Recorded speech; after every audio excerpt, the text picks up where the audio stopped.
yesterday. And first of all, if you haven't watched it yet, you should go and watch it right now. The whole thing. I'll link the playlist in the description down below. I would actually suggest you go and watch it and then come back to this video because, well, you need to see it first. I'm not going to stick footage of it in this video. I'm going to use stills, but to be honest, the episodes are short enough that you can get away with just watching and then coming back if you want to. And to be honest, a lot of the stuff that I want to talk about is ruined by my presence, frankly.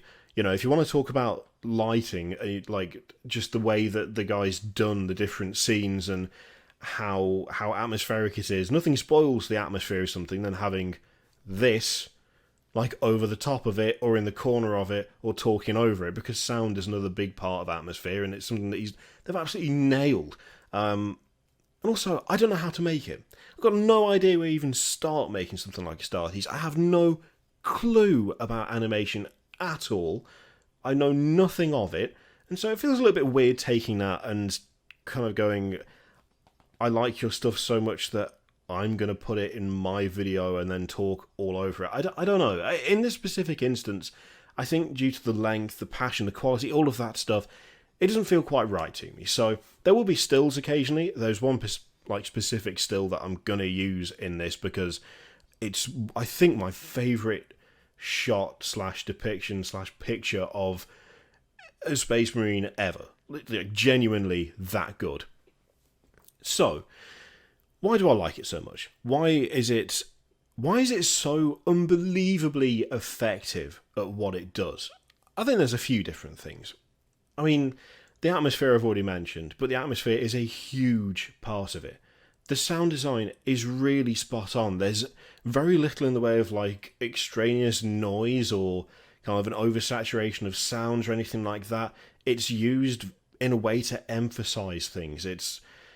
There's not too much in the way of like background hum or anything like that. Even though you're on a ship, you can hear footsteps and you can hear gunfire and you can hear impacts.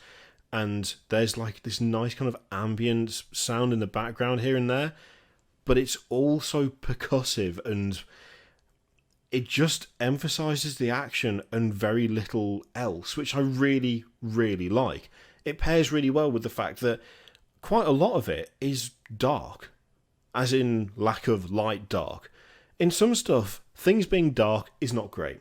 I mean, let's use, for example, what was it? It's the long night episode of Game of Thrones where they fight the Night King.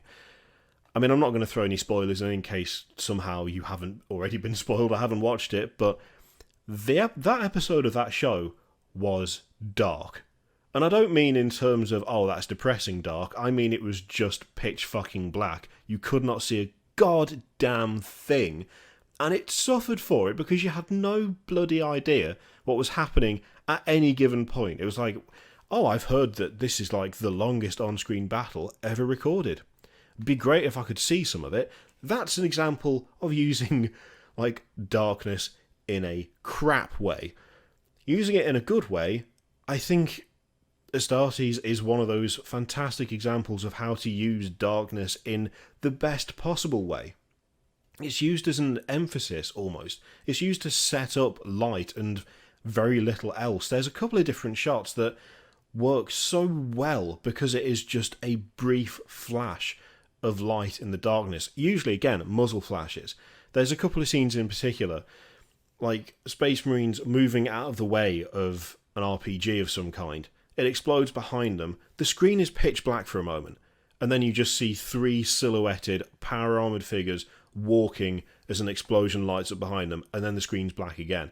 It's that use of it for emphasis and showing, I guess, just how unstoppable the Astartes really are. I think it's the same episode where, again, there is a moment of pitch black on the screen, and then you get 2 flashes of light, and that's all you get for that scene, because the 2 flashes of light are the muzzle flash from a bolter just obliterating a dude at close range.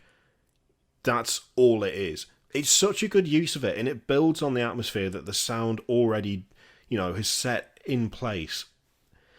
And it does so much to build, I guess, the actual dread that you should expect to get from seeing Space Marines do what they do.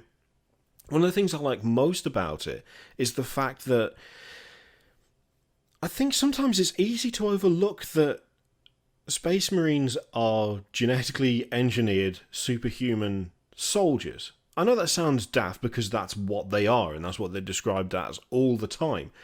But as I think in the vast majority of like mental images, when you picture a Space Marine, it's, you know, vast areas of open combat. It's more Dawn of War cinematic and less Astartes. But they are perfectly capable of doing what they do in Astartes. And in fact, Astartes, I think, does a better job of showing just an innate skill and ability than a lot of other stuff that represents Space Marines in a lot of forms of media. It is awesome to think about the idea of the Space Wolves, you know, covered in wolf pelts with little talismans and stuff and wolf claws like ripping through people. That's badass, that's cool. But it also is a different mental image entirely from storming a ship, from like 6 Space Marines going onto a vessel filled with enemies and coming out the other side having achieved their objectives because they are just that resilient, they are that skilled, they are that tactical, they are just that good. Astartes emphasises that just that goodness way more than I think anything else I've seen. It's less about standing against a horde of enemies, you know, heroically holding a chainsword aloft and, you know, planting the banner and all of that stuff, which has its place, and more corridor by corridor, clearing out rooms one step at a time, taking advantage of the fact that you are essentially immune to small arms fire, actually utilising positioning to get the best possible result with the least damage.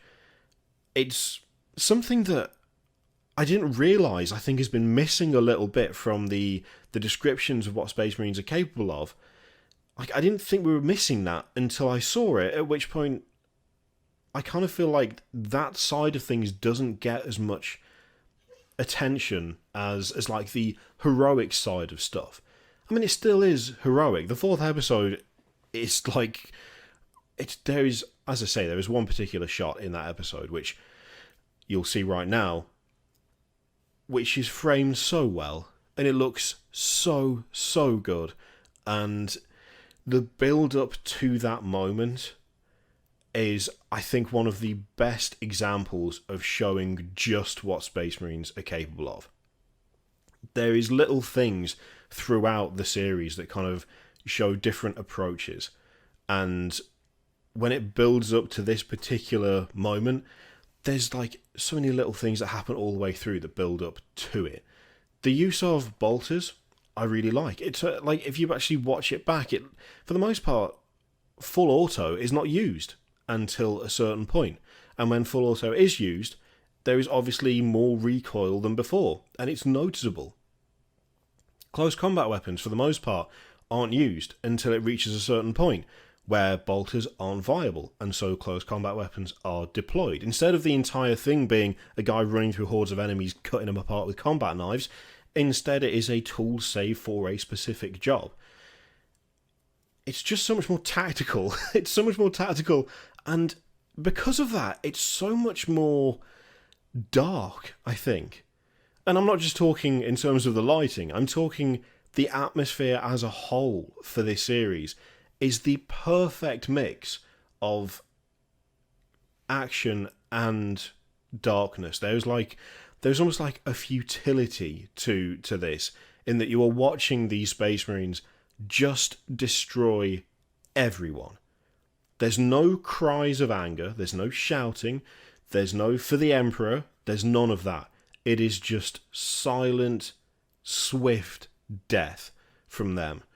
You get the sound of the guns, and you get the sound of, well, combat knives. But you don't hear them shout, you don't hear them scream, you don't hear them curse or do the whole "die, heretic" kind of thing.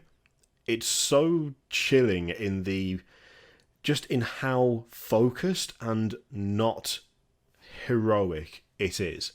It is just like watching a bunch of people get a messy job done, and I absolutely love it for that reason. It is like the pure focus and drive to just do this thing. These people need to die. They are now dead. That's it. There's no kind of shout of victory. There's no cry of anger or exasperation as things go wrong, or if things don't go to plan, or if injuries occur. There's none of that. It's just silence and death, which